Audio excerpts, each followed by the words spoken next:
Oakland's fire chief says the closing of 2 firehouses on Monday will definitely have an impact on the residents there. The browning out of Oakland Hills Fire Stations 25 and 28. It's part of the city's attempt to close a $129 million deficit. As KRON 4's Dan Kerman reports for us tonight, the chief believes the stations marked for closure will cause the least impact on Oaklanders. Seconds matter, absolutely. Absolutely. And we are rolling the dice on that, for sure. Oakland Fire Chief Damon Covington says seconds matter when it comes to saving lives, be it in fires or medical emergencies. And the City Council's decision to close 2 fire stations to help balance the budget cannot be done without increasing the fire department's response time to public safety emergencies. Because there is an impact. There's a great amount of impact.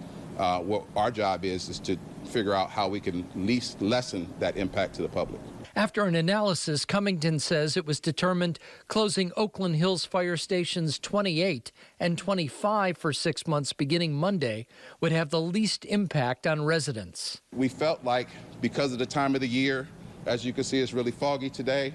We're not directly in wildland season.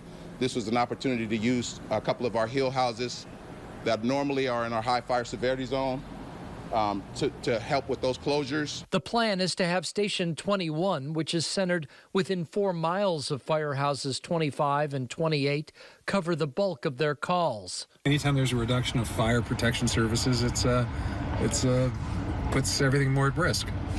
So I'm an advocate of keeping as much in the way of first responder services available as possible. But those who live in the Oakland Hills are not pleased with the plan. Our whole neighborhood is really upset about potentially losing the fire station. It's been a really anchor part of our community. I've lived here for 25 or 30 years, and most of my neighbors have too, and we feel really protected from the fire danger. The chief says come July 1st, both Oakland Hills firehouses will reopen and different stations will be browned out should that be mandated by the city council. And these station closures aren't the end of it.